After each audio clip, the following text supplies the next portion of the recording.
अगले दिन सुबह में डमरू सुबह के 5 बजे अपने आप ही उठ जाता है। उसे देख सीता कहती है, अरे भगवान, आज पश्चिम से सूरज देवता उगे हैं क्या? ये देखो, हमारा डमरू बिना उठाए ही उठ गया।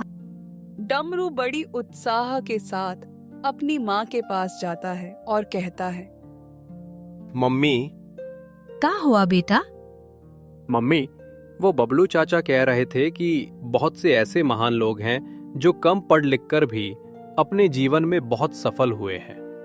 क्या ऐसा सच में हो सकता है कि जो इंसान कम पढ़ा लिखा हो और फिर भी वो सफल बन जाए?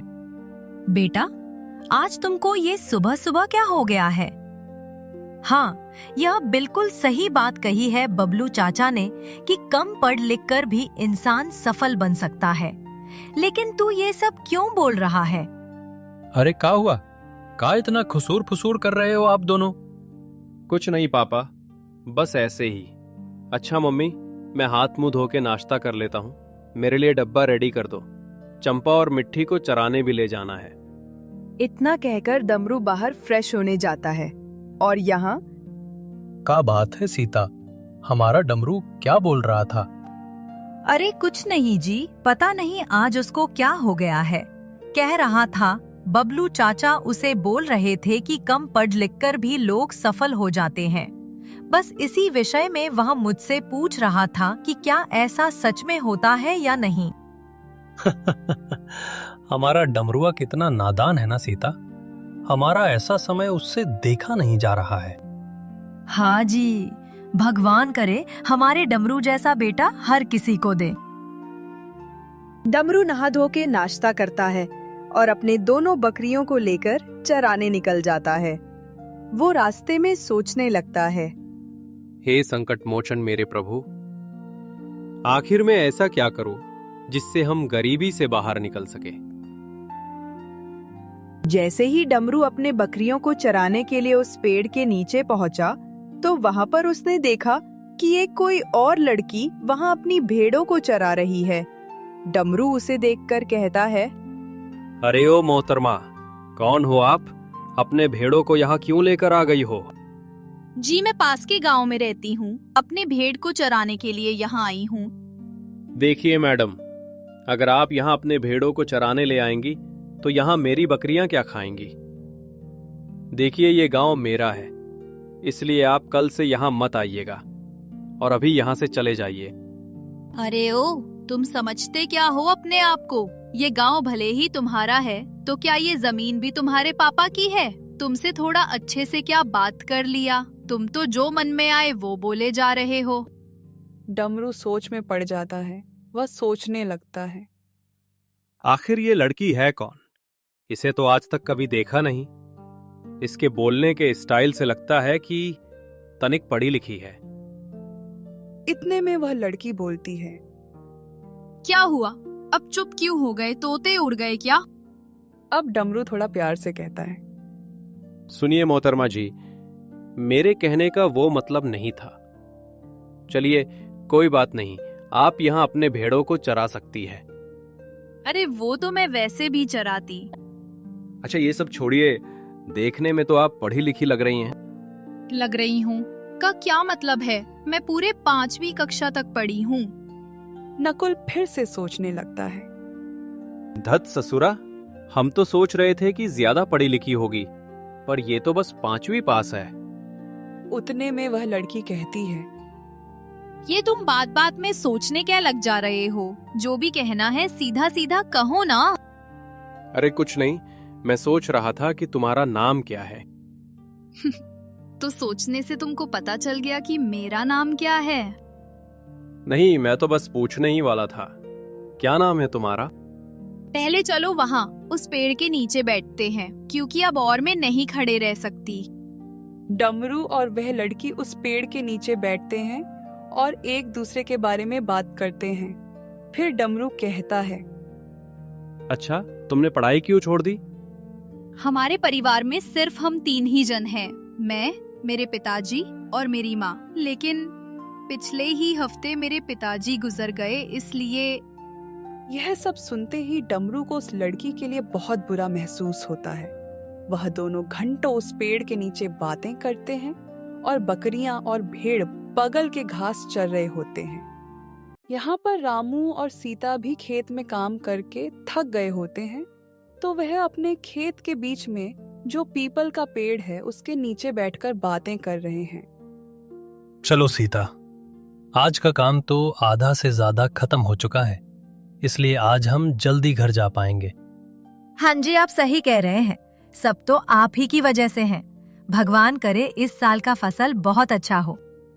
थोड़ी देर आराम करने के बाद वह दोनों फिर से काम करने लगते हैं और यहाँ पर डमरू और वह लड़की अभी भी वहीं उस पेड़ के नीचे बैठे हैं।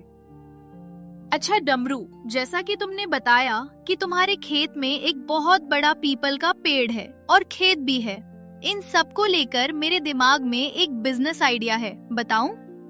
हाँ अनीता, क्या बिजनेस आइडिया है तुम्हारे पास? बताओ, शायद वही करने से कुछ हो जाए।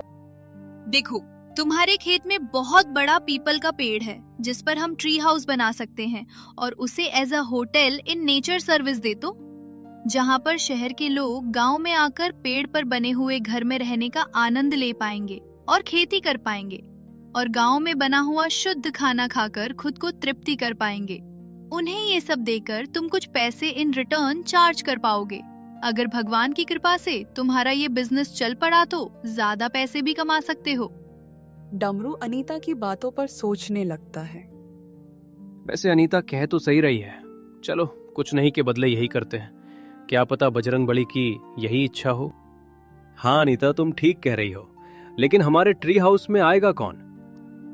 डमरू, तुम भगवान जी पर विश्वास रखो, वो जरूर तुम्हारी मदद करेंगे। उस दिन घर वापस आते वक्त डमरू बबलू चाचा से मिलने जाता है। अरे कहाँ हो बिटुआ, का हालचाल बा? आज हमारे यहाँ कैसे आ गए भैया? नमस्ते बबलू चाचा जी, वो आज मुझे कुछ आपसे काम है इसलिए आया हूँ। अरे हाँ ललुआ, हम तो हर मदद जरूर करेंगे। अरे वो ठमरी, सुना ताड़ू हो, देखा हमारा डमरुआ हमसे मिलने आया है, तनिक उसके लिए नमकीन और पानी लेते आओ। ठमरी एक गिलास पानी और एक प्लेट में नमकीन फट लेकर आ जाती है। डमरू अपने बिजनेस आइडिया के बारे में बबलू चाचा को बताता है। उसके बिजनेस प्लान को सुनने के बाद बबलू चाचा डमरू से कहते हैं, अरे डमरुआ हमार बचावा, इत तो बहुत ही जबरदस्त बिजनेस आइडिया है। देख बेटा, ई काम स्टार्ट करने के लिए तुमको कुछ पैसों की जरूरत होगी, जो तुम थोड़े बहुत मुझसे ले लेना और बाकी के पैसे हम तुम्हें बैंक से लोन दिलवा देंगे। उसके बाद तुम्हारा जो खेतवा है उसमें हम टीरी हाउस बनवाएंगे। साथ ही जिन पर्यटकों को खेती में रुचि हुई तो वो लोग हमारे गांव में खेती करने का भी अनुभव ले सकते हैं। और बचवा, का पता तुहार ई काम से हमारे गांव का प्रगति हो जाए। सभी बातें होने के बाद बबलू चाचा और डमरू उसकी मम्मी और पापा से इस बारे में बताते हैं। वह बैंक से लोन लेते हैं और ट्री हाउस बनाने का काम चालू हो जाता है। कुछ ही दिनों में उनका बहुत खूबसूरत सा ट्री हाउस बनकर रेडी हो जाता है और सरप्राइजिंगली जिस दिन उनके ट्री हाउस का उद्घाटन होता है, अनीता अपने साथ एक आदमी को ले आती है। जी, क्या आप ही का नाम डमरू है और क्या यह आप ही का ट्री हाउस है? जी सर, मैं ही डमरू हूँ और ये हमारा ही ट्री हाउस है। कहिए, मैं आपकी क्या सेवा कर सकता हूँ? इस छोटी बच्ची ने हमको यहाँ आने के लिए बहुत रिक्वेस्ट किया है, इसलिए हम सोचे क्यों ना यहाँ के ट्री हाउस का अनुभव ले ही लिया जाए। इतना सुनते ही डमरू, बबलू चाचा और उसके मम्मी पापा बहुत खुश हो जाते हैं और फिर आगे डमरू कहता है, तो क्या सर जी आप हमारे ट्री हाउस का लुत्फ उठाने आए हैं? मेरा मतलब है, क्या आप हमारे ट्री हाउस में रहकर उसका अनुभव लेना चाहते हैं? जी डमरू जी, आप बिल्कुल सही समझे हैं। चलिए, अब मुझे और रहा नहीं जा रहा है आपका ट्री हाउस देखने के लिए। डमरू धर्माजी को ट्री हाउस में ले जाता है। अंदर से ट्री हाउस बहुत ही ज्यादा सुंदर था। उसकी बड़ी बड़ी खिड़कियों से पूरा गांव और गांव की हरियाली दिख रही थी, जिसे देख धर्माजी बहुत खुश हो जाते हैं और कहते हैं, लाजवाब डमरू जी, बहुत ही खूबसूरत है आपका ट्री हाउस। अच्छा, हमको यहाँ और क्या क्या मिलेगा? सर जी, रहने के लिए आपका यही कमरा होगा और खाने के लिए हम गांव का शुद्ध मिट्टी के बर्तनों में बनाया हुआ खाना। अगर आपको खेती में रुचि हो या उसका अनुभव लेना हो तो हम आपको वो भी करवाएंगे। और अगर आपको गाय बकरियों का सेवा करना है तो आप वो भी यहाँ पर कर सकते हैं। जी, हम बस इतनी ही सर्विस दे सकते हैं। आप इसे बस इतना ही कहते हैं? अरे डमरू जी, यह तो आपका बिजनेस पूरा एग्रो टूरिज्म को प्रमोट करने वाला है और मेरा यकीन मानिए आप इसमें बहुत ऊंची सफलता को हासिल करने वाले हैं। सर जी, आपका बहुत बहुत धन्यवाद। अब आप यहाँ की सर्विस एंजॉय कीजिए। धर्माजी डमरू के ट्री हाउस में पूरे 2 दिन के लिए रुकते हैं और उसी 2 दिनों में उन्होंने गांव में बना हुआ शुद्ध खाना खाए, उस ट्री हाउस में आराम और सुकून की नींद ली, उनके खेतों में खेती करने का अनुभव लिए और गाय और बकरियों को चारा भी खिलाए। वहां से जाने के वक्त वह डमरू को 25,000 रुपए का चेक देते हैं। चेक का अमाउंट देखकर डमरू, बबलू चाचा, अनीता और उसके मम्मी पापा सभी चौंक जाते हैं। तो डमरू बहुत ज्यादा खुश होकर कहता है, सर जी, इतना बड़ा अमाउंट का चेक हम तो अपने पूरी जिंदगी में पहली बार देख रहे हैं। आपका बहुत बहुत धन्यवाद। अरे ये तो कुछ भी नहीं है डमरू जी। वैसे पेशे से मैं एक व्यापारी हूँ। मेरा मुंबई शहर में अपना खुद का एक छोटा सा कंपनी है। वहाँ मेरे कंपनी में 250-300 एम्प्लॉइज मेरे साथ काम करते हैं। वहाँ जाने के बाद मैं उन सभी से रिक्वेस्ट करूंगा कि अगर आपको गांव का अनुभव लेना है तो यहाँ जतनपुर में डमरू जी के ट्री हाउस अनुभव लेने जरूर जाएं।